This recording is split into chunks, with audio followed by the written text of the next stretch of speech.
Recording is on. Right, we're recording. So I think this is design Huddle. I don't know what number it is, 24 or something.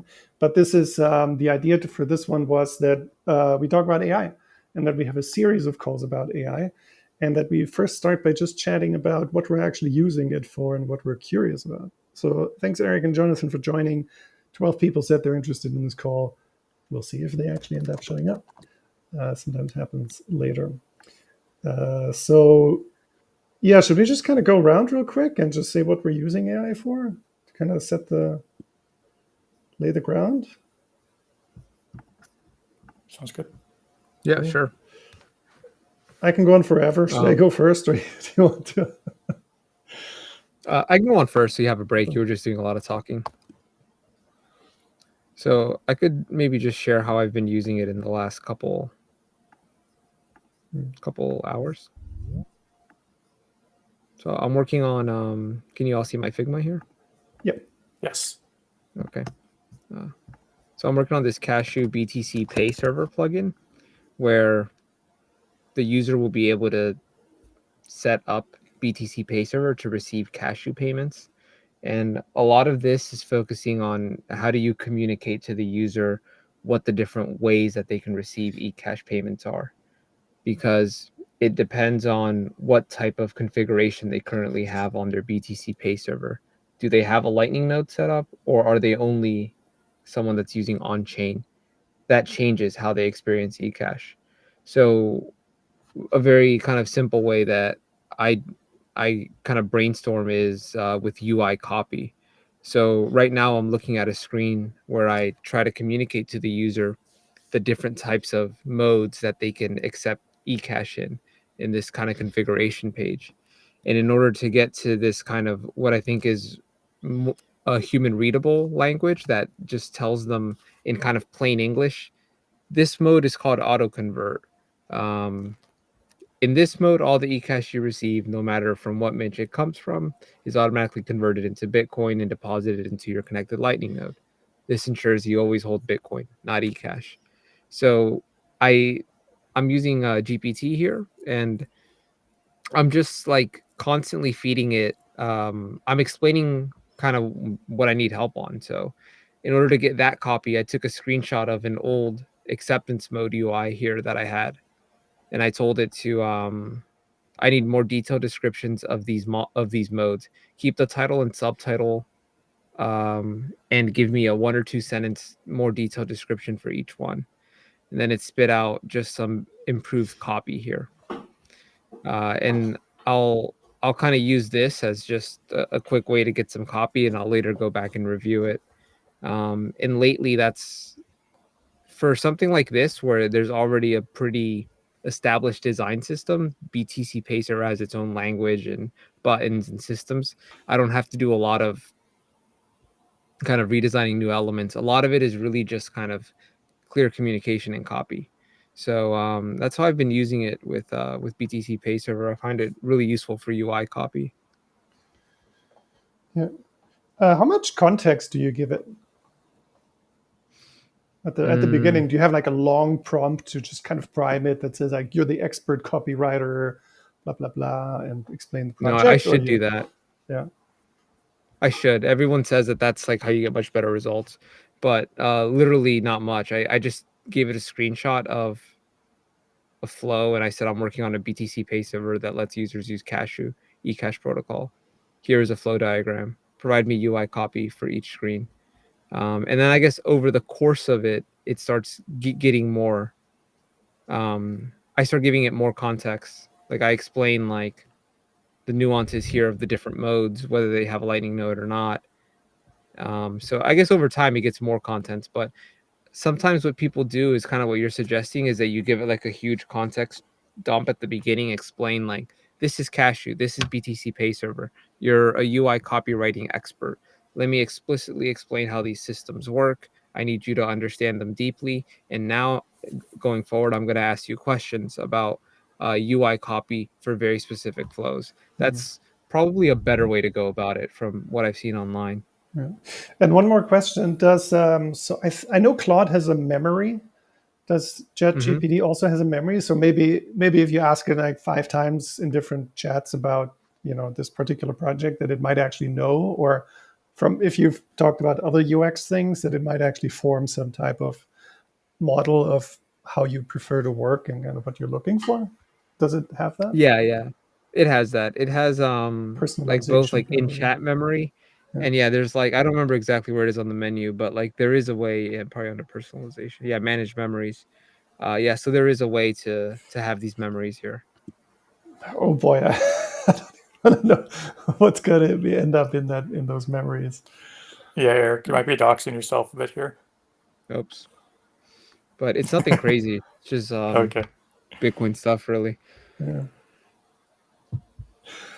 Have either of you messed with GPTs for a use case like this? Custom chat GPTs? I have not. I have not ever made a custom one. It was Oh, before GPT came out with projects. I did that for one of my clients and loaded it with a ton of context. I don't know how it would be different than I'm guessing projects probably would be the same sort of use case, but that kind of more like well, like memory throughout sessions that you can add additional information, and not on just a chat basis. Because I just found that relying on ChatGPT memories were too ephemeral, um, and then you would lose like the context if you opened a new chat, or like the context window for GPT got filled. Um, it's been a while since I did it specifically in ChatGPT. I've been doing more stuff in Claude Code, but I did find um, specifically around like I made one for a specific client for copywriting and product design feedback, a ChatGPT GPT, and I found it super helpful because I could just start a new chat and it had like probably 80% of context already. It just needed the particular uh, use that I was using it for. So like in this case, I gave it like the flow, like this cashew flow that you're working on, Eric. I would just load those screens in, and it kind of had all the other context already. And did you create like a separate like model for that, or what's it called, like a helper, or was it just like in one chat?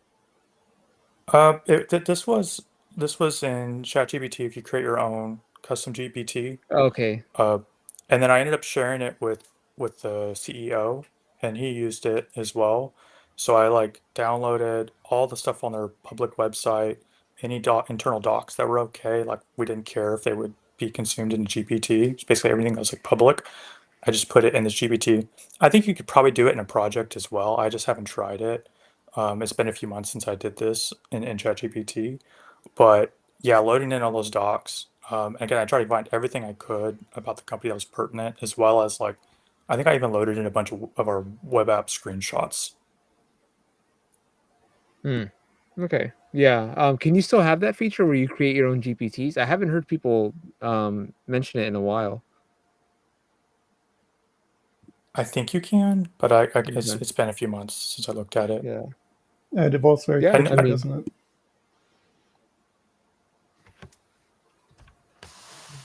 say again, Christoph. It evolves very quickly. I used to use Claude Yeah. Project early on when that came out, but also haven't used it in a few months. And I was like, oh, does that feature still exist? Because it is, you really, I mean, it could really be that it doesn't exist because things change so quickly. Now Claude has these sub agents, for example. But I did find Claude Projects great. At some point, I grabbed all the Markdown files from the Bitcoin Design Guide. I had to clean them up a bit to make them to upload them all so they would fit in the context window, and then it was a pretty good resource. But then I forgot about it. Haven't used it since. Now I guess the topic is here that you specialize it. You give it lots of material, and then you give it a certain personality or character or skill set or profession, so it can be an advisor on those particular things, I guess.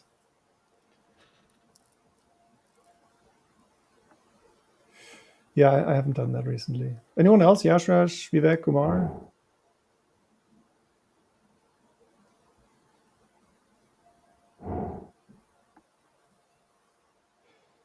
It, okay. No, it can be. I mean, it sounds like especially if you're in a company and you can create kind of this super expert then that sounds incredibly useful. Mm-hmm.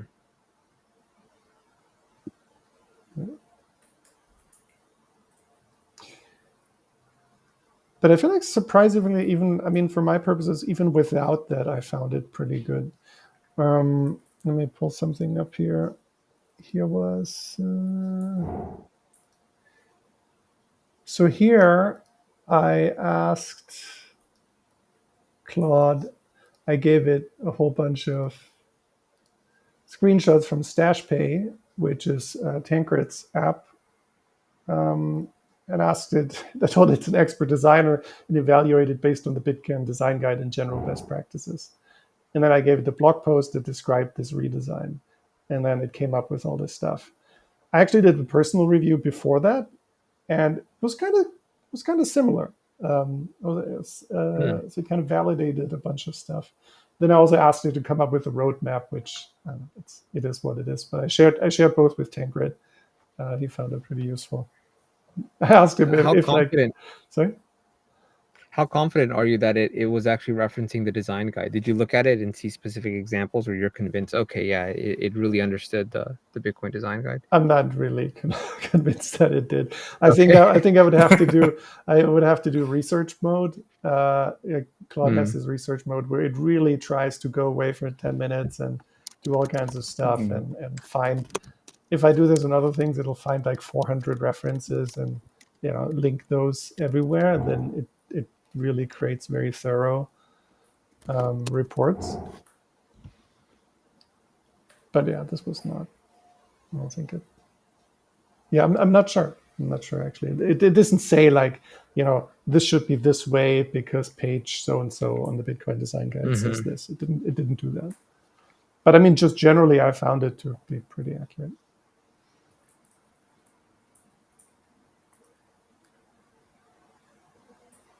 Yeah. Nice. What about vibe coding? Are you doing any vibe coding, Christoph? So Yasha's just had a question. If I do follow-ups, sometimes. So I mean, I know the Bitcoin design guide in and out, and I reviewed this stash page myself personally beforehand, and I created all the screenshots. So it's like, okay, this was just kind of a backup or a sample. But then, for example, when I gave it the transcripts of the 6.5 hour Presidio Quantum Summit transcript, this is where I'll go to YouTube.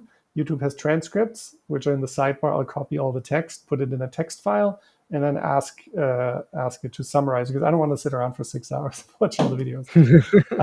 That's a situation where there's like a body of knowledge that I'm trying to narrow in on. And it's more about, first I'll ask it to summarize, then I'll ask it to evaluate, and then I'll ask specific questions about certain things. Just depends on what it comes up with. Because I don't need to know, sometimes I don't need to know all the details, but I'm just kind of curious, especially with podcasts. What I sometimes do, I will ask for something that I'm not super familiar with, I'll ask it to evaluate the credibility of some of the arguments. Like if basically trying to find, are people really biased and trying to sell something here? Do they have a very strong point, or is it actually a balanced, thoughtful, objective conversation? That type of stuff. Yeah, so it's always a mix. It's very kind of, really depends on the specific thing that I'm looking into. Yeah, Christoph, if I catch it. No, go ahead, Jonathan. I was just going to ask Christoph, what was your experience asking to have it check like biases, or if a speaker has an agenda? Do you feel like it does a good, like how effective you feel like it is at doing that? I feel like it's pretty effective. Okay, cool. Yeah. Before, because I don't necessarily like this thing to think for myself, so I always try to think first, and then see what it comes up with. I mean, the problem, and I try to be super neutral, just like evaluate, is this objective or so, and not give it anything, because I know it's gonna try to please me. Right. And that's such a slippery slope. I've That's tried something it I with want to try some. too. I've tried it with some other designs where I was like, "Oh, what do you think of this?" And I was being trying to nice, and I said, "I don't try to be nice." Then it wasn't nice, and then I asked it, "Well, be critical." And then it was super critical. And then I asked it, like, "Which one should I believe?" You're just telling what I want to hear. It just creates what you ask for. It's not like another person that actually has an opinion, like an honest person that will say, like, you're full of crap or so, or this. It will just give you what. A lot of times, it will just give you what you ask for. So it's always need to be a little bit careful there. But I've been pretty happy with this evaluation.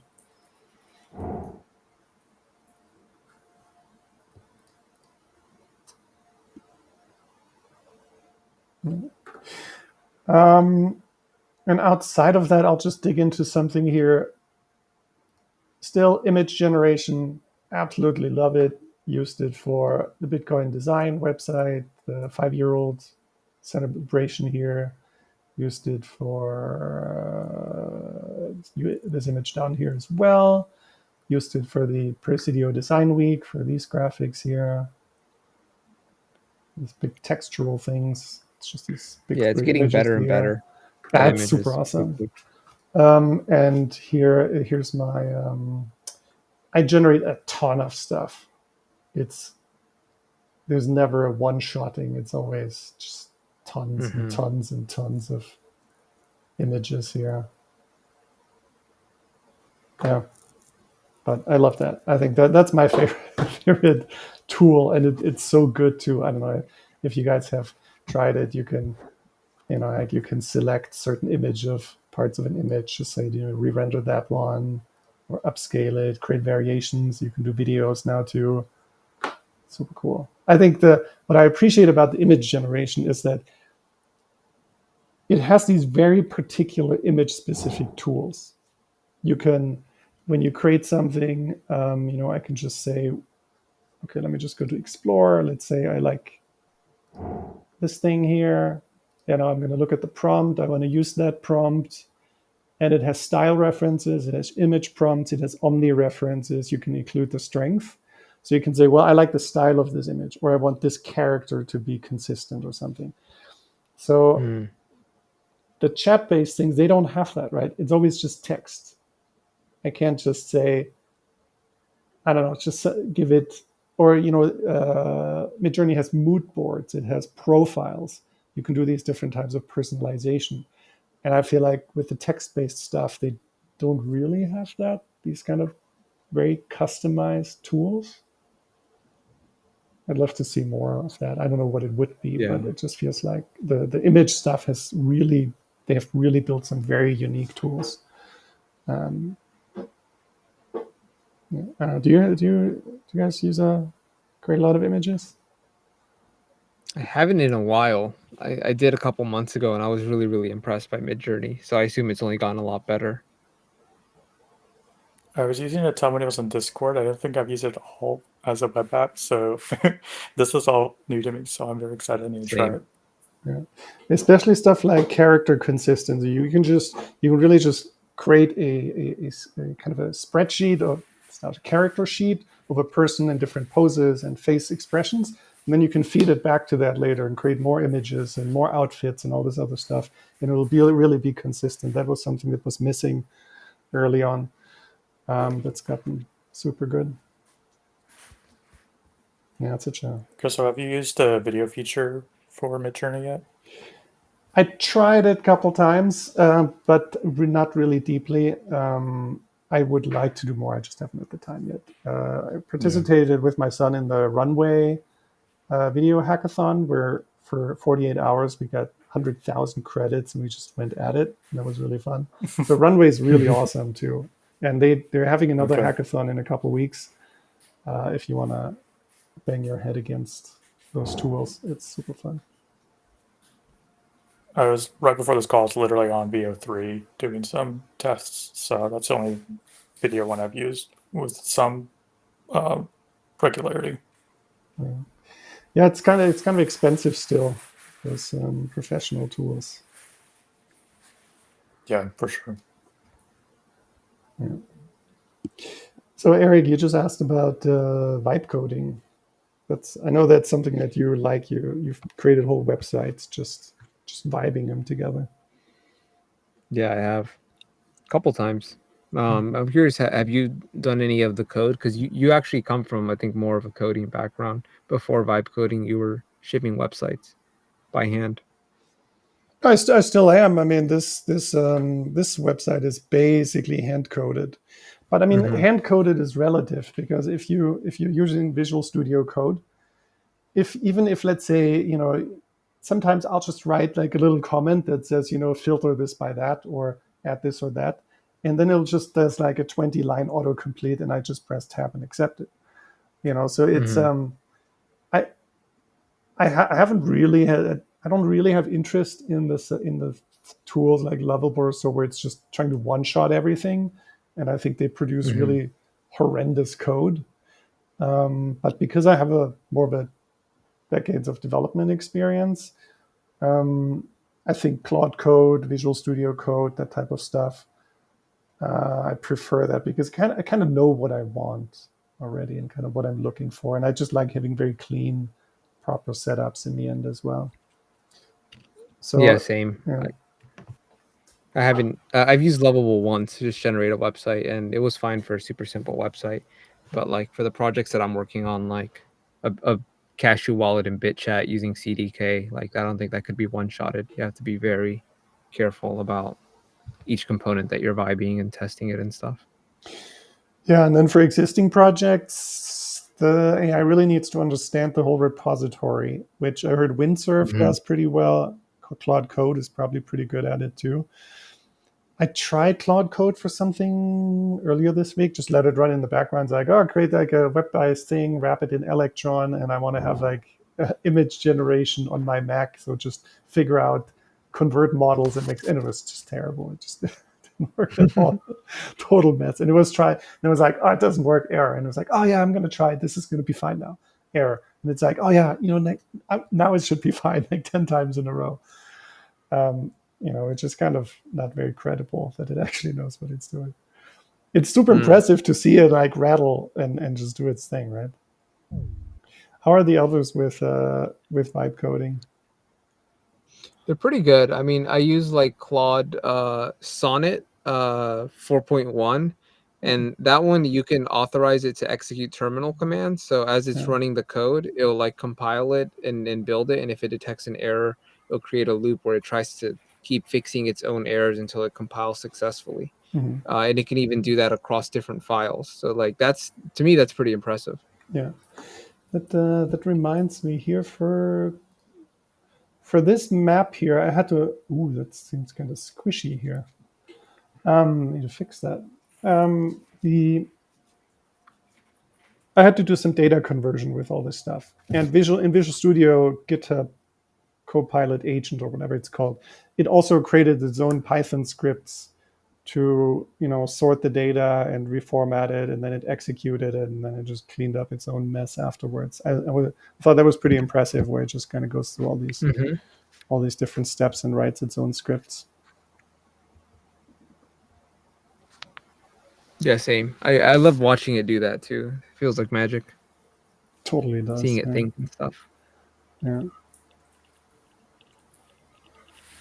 So Have we've y'all had any luck getting front end code, like using the Figma MCP and getting like either a web page built with like Claude code or something like that to actually look like the Figma design?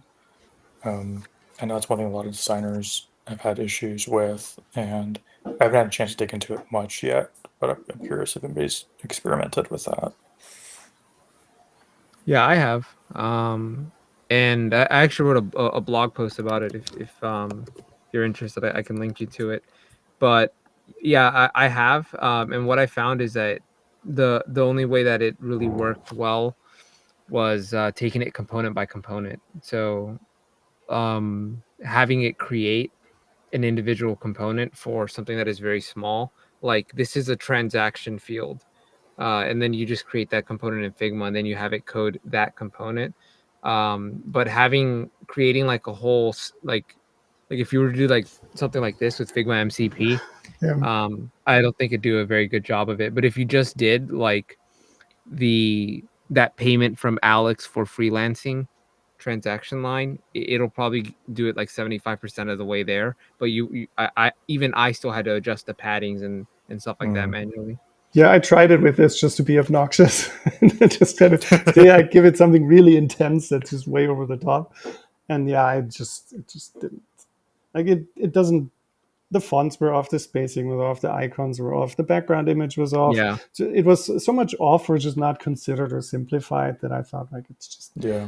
that basically, you know, the goal. And then it's like, okay, you have to go back, you have to lay the groundwork, you have to explain, like give it like this Claude MD file or whatever, this is the project we're doing, Right. this is the design system, I want you to use this technology. And then like Eric said, build it little by little. But even that is super helpful. It's just kind of a fever dream to have it one shot all this stuff, because I mean there's so much data that Yeah. isn't even in there, right? Like it's just in your head, how would it know that, how you think this thing should move or behave, or Eric, I'm sorry, I'll read the blog post. Maybe you talk about this, but were you using like Figma components, variables, naming layers, all that kind of stuff? Yeah. No variables. Everything was its own component because I didn't want to confuse it. So I was renaming the layers. So I would use Figma AI to rename the layers before I asked Cursor to create a Kotlin file. And then another thing that was really useful was I was using Android Studio, and they have this like at compose feature where when it creates the component in its own Kotlin file, you can just view the actual file, what the actual file looks like or component looks like visually in Kotlin, and that's where I can catch the mistakes. Like the padding is off, the Mm. font size is off, or it should have put the icon to the left, but it's like all the way down below the text. And then I kind of have to, yeah, like I said, it was able to make the components like 75%, 80% sometimes if I was lucky, but yeah, never 100. Mm-hmm. does it ever ask questions when it doesn't know, or does it always just try to do it? Because ideally it comes back and says, hey, I don't know how this thing's supposed to work, can you just tell me? Very rarely. Yeah, Yeah, I can't think of many instances. yeah, it might be annoying too. It just might be easier to just, it does something and then you tell it to adjust things. Yeah. Yeah, it's a surprisingly quiet around all this Figma AI UI design and AI stuff, right? Yeah, I mean, there's like a couple designers I like on Twitter that are doing cool things about it, but it seems like people aren't exploring it, I think, to the degree that they should. Because you can actually build like pretty beautiful apps with it if you're willing to take the time. And like if I were to actually spend like 40 hours a week on that BitChat cashew wallet, I can probably get it to look and function really, really nicely. Mm. If I got it to look like that good in like 72 hours. Yeah, yeah. I guess the trick is it does seem like stuff like Figma they always go back to React, Tailwind, ShadCN or so, and then you get these super complex HTML structures.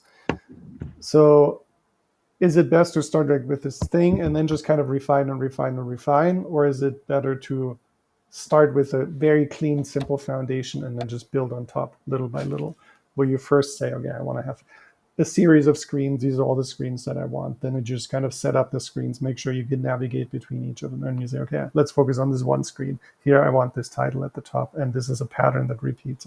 Like you build it little by little, and then you just build out one component. And you say, I want this component here on that screen. So you can, Yeah, that's exactly what I yeah. did. Okay. And I would also in Cursor, I would tag previous files I generated. So like if I generated like a transaction history and it was using the header, and then I was generating like a mint a token export screen, I would say like make sure to use the same exact space styling typography that you use in, at transaction.kt page for this page. It's very important that, you're consistent and stuff like that. So there was definitely like a lot of that, which I think helps. Yeah, I mean, ideally that could be abstracted in a design system where that it can keep referencing and then say, oh, it's a title on this type of page. Yeah. I should use this one. Yeah, you would need I'm not sure how design systems work on Kotlin. If there's a way to like import that into. So I was just doing component by component. I mean, design system, it's generally just a list of variables. Right. At the very core, that's kind of basically what it is. Design tokens, I guess. Design system is a much bigger thing, but the tokens, which Penpot is really building on. Yeah. Okay, so we're excited about image generation. That works well. UI generation and all the other stuff. It's a little bit of a thing.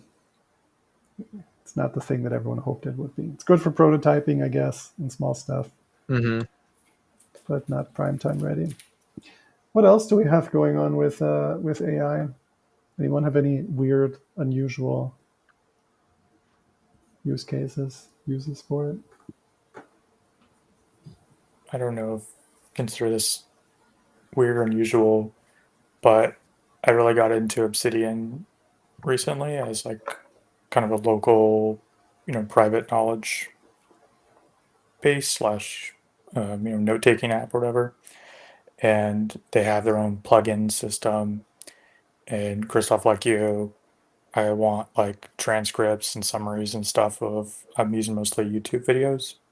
So I vibe coded a plugin for Obsidian that would pull in either the raw transcript from YouTube.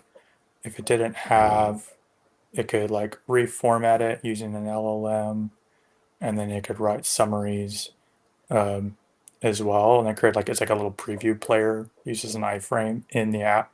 Then you can have you can use keyboard shortcuts in Obsidian to play, pause the video, accelerate, like speed up, slow down, all that kind of stuff. And it's one of those things where I don't know. I think it was using TypeScript and a number of different libraries and stuff. And I definitely had to give a lot of context. So it's definitely a context engineering sort of project. But I didn't change any of the code like Cloud Code did all of it.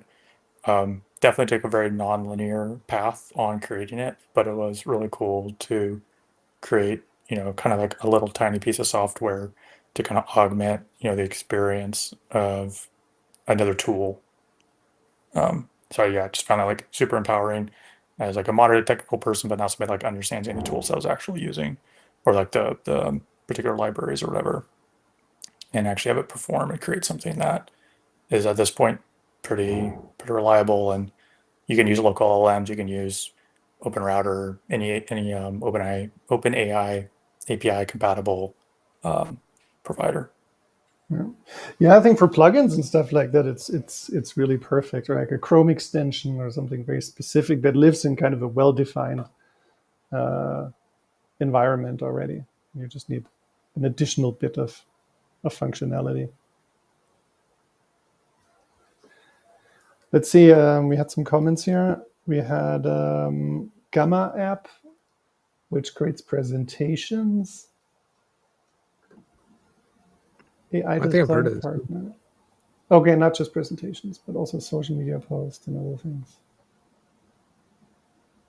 I remember one of the early versions of kind of a website builder. It wasn't actually all AI. They had 20 templates in there, and then the AI just kind of filled in images and text. I'm curious. I'm sure it's improved since then. Have you, Umar? Have you tried it? Gamma? Yeah, I tried it. I tried it 2 days ago. I wanted to submit something, and I was looking for a fast way to do it because I was out of time. And it actually generated pretty good. With a little bit of tweaking, it would be perfect. But yeah, it gives you the option to edit, to switch the slides, add more context. It's actually pretty good, but I'm still exploring more though. to see how best I can incorporate it to my daily workflow. Awesome. I like how someone's making a presentation here about their Florida vacation with 3 different items. Kind of serious, very serious vacation there. Yeah, that looks pretty good. Be worth trying it out.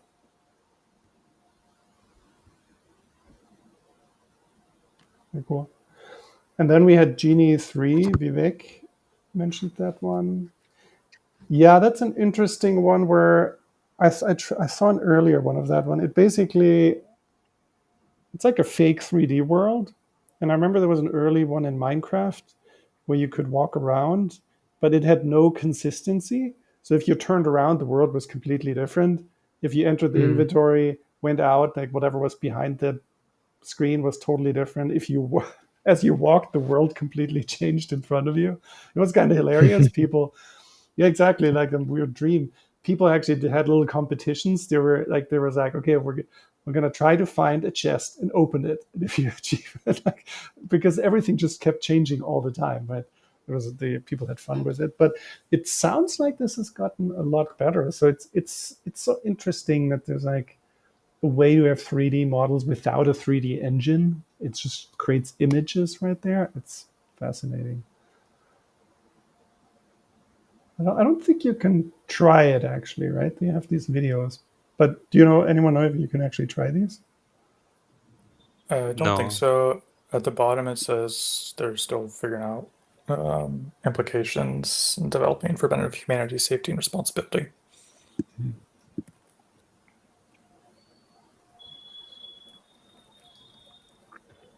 And I'm sure it takes insane processing. Yeah, That looks amazing though. looks like it's a powerhouse. It's pretty cool. Yeah, I guess while we're on video, something that I was trying to look into a few times was to create video podcasts or something like that, where, for example, if we have the Bitcoin Design newsletter, I think it would be cool if we have, I don't know, our fake avatars that we create in Midjourney, and then it automatically takes the newsletter, turns it into a script, and then creates a video podcast where these two characters just go over the newsletter and everything in it. And then we could publish it to YouTube. So Notebook LM from Google, it already creates podcasts based on PDFs and other material. I think that's super cool. I'd love to also have this video on top of it, but I have not found any tool that can make that work. Does anyone experience with that, this kind of content-based video generation? No. I Not haven't really. tried it. I know people do like their own basically deepfakes of themselves to read then scripts, but I haven't heard anybody actually creating a podcast with two people in it. But I know people do like sales, pre-recorded sales videos where they are actually doing any of the reading. They're not actually on camera. It's just like basically a deepfake video and audio. Yeah, the one that I have tried, it's very limited. So there's always some like very clinical looking person in some very clinical environment, and they barely move, right? So their hands are not obstructed. It's just like, because it's so limited what they do. They do a little bit of lip syncing and a little bit of hand gestures, and that's kind of it. It doesn't feel very natural. I don't quite understand the point of deepfaking yourself. I think it would be way cooler if we had, some crazy alien characters or some super creative backgrounds or something, and just be really creative with it rather than trying to fake reality, which seems everyone looks at this and we're like, you're just trying to trick me. I don't like it. But if you embrace the creativity that you actually have with it, you could make something that's really interesting. Yeah, no, I agree. I think it's definitely weird. Like, yeah, deepfaking yourself, very strange thing. I was saying that's the only application I've seen for kind of the concept you're talking about. Have you guys come across any of the AI music? Have you been seeing how like musicians have been using it? It's not really related to design, but Still AI. yeah.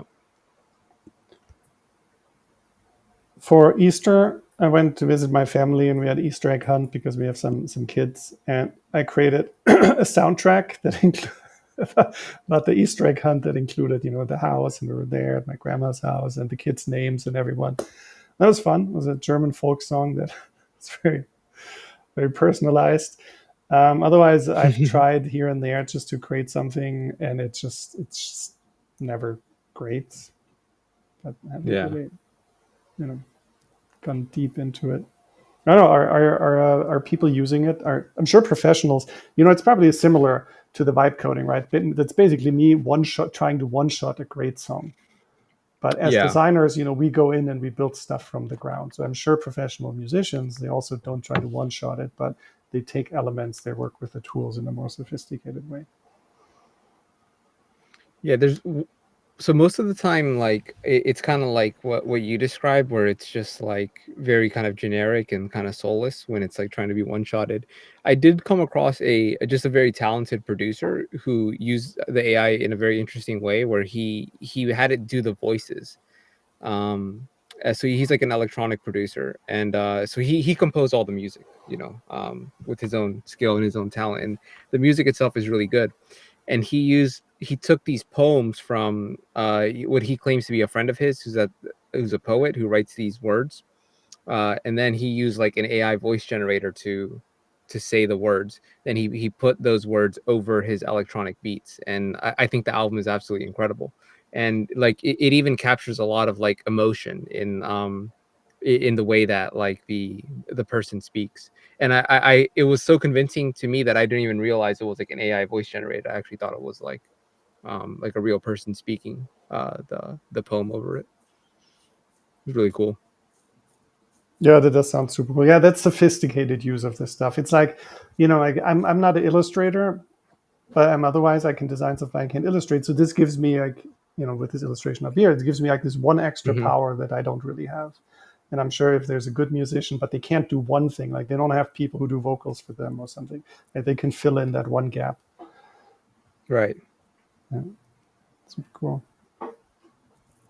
Yeah, when we took part in this 48-hour Runway hackathon, we did the videos via Runway, but they also gave 11 labs and then some other service that they recommended for music and voices. And God, it all sucked. It's like you had like 20 voices. They all sounded very stereotypical. It was impossible to tell them, you could give the voice text to read, but you couldn't just say, well, you're really stressed right now. You're running away from an alien and you're, I don't know, tired or something, right? Where it would just, add this personality to it. That was really missing. I don't know how, maybe it is possible with some other tools. Yeah, I do feel like the people who won that short film award, they were professional studios who had years of experience, and maybe they even had some short stories ready. They really know how to dial in. Yeah, I know Marty Bent was using it to create like Bitcoin promotions a couple weeks ago. He posted like an AI video that he did. Yeah, check out, if you have a chance, watch some of these short films here. They have the ones from the previous one. And this 4th edition, that's what I took part in. Yeah, some really cool stuff. But it's so much about storytelling too. Yeah.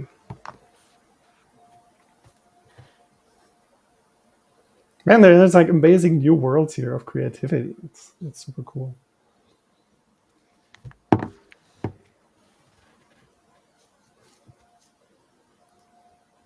Yeah, well, what have we touched on? We've touched on coding. We touched on brainstorming, understanding information, Copywriting, design reviews. We touched on Figma, MCP, transforming content from one to another, image generation, video generation, sound generation. Yeah, like each one of those is probably something that you could go very deep on and just do a whole session just around those tools. Yeah, 100%. See, Jonathan just shared a link here. Let's take a look. That's the video you were talking about, Eric. Oh yeah, Marty Bent's the team Marty made. Bent one, the Mhm. 2-minute one, yeah, and it got what 2.1 million views, so pretty good. A lot of views. I don't know if the Twitter views are accurate. People say those are inflated because it just counts Who anyone knows? that opens the tweet, and they probably didn't actually view the whole 2 minutes. I remember seeing it once and thinking it was okay. I didn't think it was like spectacular, but it was pretty good. Like there was nothing obviously like wrong about it. Like I didn't see like 6 fingers or anything like super, you know, super bad. So it's funny. This is exactly the type of content where I would ask it for an objectivity check, because you just know it's so biased. And it's trying to recreate some historical thing. I don't know anything about the creation. I'm like, I don't believe any here, and here unless I actually, you know. I guess it's for entertainment. Yeah, it's to promote his opportunity cost, which I think is like a Chrome extension that he vibe coded to. Do you guys trust Chrome extension, because they have access to all your web content and everything? I don't really use any, except Albi. The most essential Chrome extension in existence is just a line of text. It's the one that makes your default tab not have any content, because Chrome got rid of that. I want a blank page without anything when I open a new tab, and it's not possible unless you have a Chrome extension that is simply an empty page. So I always have that one going. Yeah.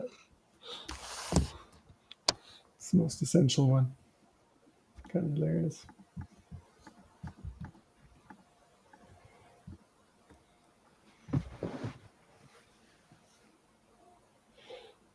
Yeah. I guess we're like a few like 8 minutes left till the hour. Yeah, we covered a lot of stuff. Like, what's something what should we, like, if we, let's say we have another session. I'm not going to be here next week. I'm going on vacation, but for a next session or next sessions, what is something that would be really worth digging into and just focusing on one tool or one technique or so? What would you like to see or do? I would like to see us jam on Figma MCP to creating a real component in, I don't know, React Native or whatever. Pick a code, Swift. Something that like is real designers would use. So taking the process from, I have a design that I made, I just want to create, let's just call it a prototype for now, and just kind of set up those tools, probably try it out, and then just maybe each of us can kind of have that, and we can just live jam. Or it's ideal when someone tries it beforehand so they can guide a bit. But somebody comes prepared. But it's Like, it's this is great if how I everyone structure can the try it project. too at live in the session. You can set it exactly. up. Yeah. Okay. That might be good.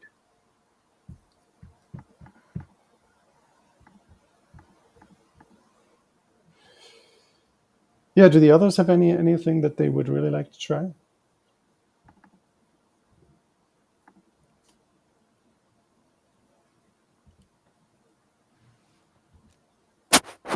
Figma MCP.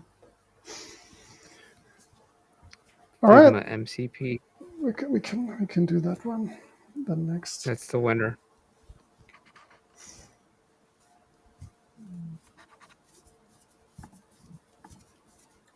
Do you check out Reddit a lot? Not anymore, because you need an account to view it. Okay. So that stopped me from using it. Yeah. I check it here and there, and that's full of AI generated content these days. Oh, really? And people so many critical comments like this is AI. And people always discuss it. It's so sneaky.